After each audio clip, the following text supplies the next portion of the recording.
ওই ছেলেকে পুরুষ বলে না যে ছেলে একটা মেয়ের মেসেঞ্জারে রিপ্লাই না পাওয়ার জন্য বালিশের মধ্যে ডুকরে ডুকরে কাঁদে, তাকে পুরুষ বলে না।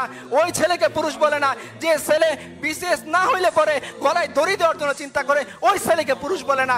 ওই ছেলেকে পুরুষ বলে না যে জওয়ানির মধ্যে জওয়ানি মিটানোর জন্য রাস্তায় রাস্তায় দাঁড়িয়ে মেয়েদের সাথে ইফটিজিং করে, ওকে পুরুষ বলে না। আর বেটা তুমি যদি পুরুষ হও 4টা বিয়ে করো, মজমাস্তি করো বউয়ের সাথে, কবিতা লেখো বউয়ের সাথে, পারলে দায়িত্ব নাও, নিয়ে দেখাও তোমার পুরুষত্বের পরিচয় কতখানি। পারলে দিনের দায়িত্ব নাও, নিয়ে দেখাও তোমার পুরুষত্বের পরিচয় কতখানি। পারলে উম্মার দায়িত্ব নাও, খালিদ ওয়ালিদ হও, আমরা তোমার ইমামতি মেনে নিব, দেখি তোমার পুরুষত্বের দায়িত্ব কতখানি। আর যদি না হয় তাহলে তোমার এই পুরুষত্বের প্যান পানি বন্ধ করো।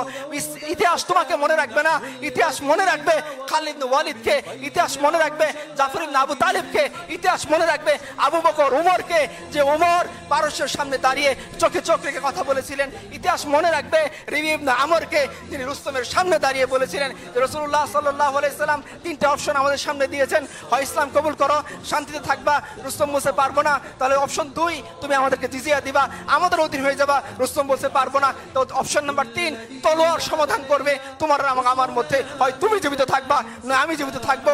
যদি এরকম হয়, দেখি কে জো বাইডেনের সামনে দাঁড়িয়ে এরকম সাহসিকতাপূর্ণ উক্তি করতে পারেন, তবেই আপনারা বললেন যে আপনাদের উম্মারা পুরুষ। আমরা আমাদের উম্মার কথা বলতেছি, যারা জো বাইডেনের চেয়েও ক্ষমতাশীল দাপটশালী সভ্যতার সামনে দাঁড়িয়ে বলেছিলেন তলোয়ার তোমার এবং আমার মধ্যে সমাধান করবে। যদি এরকম না হয় তাহলে তোমরা অন্য কোনো পুরুষের উদাহরণ আমাদের কাছে এনো না।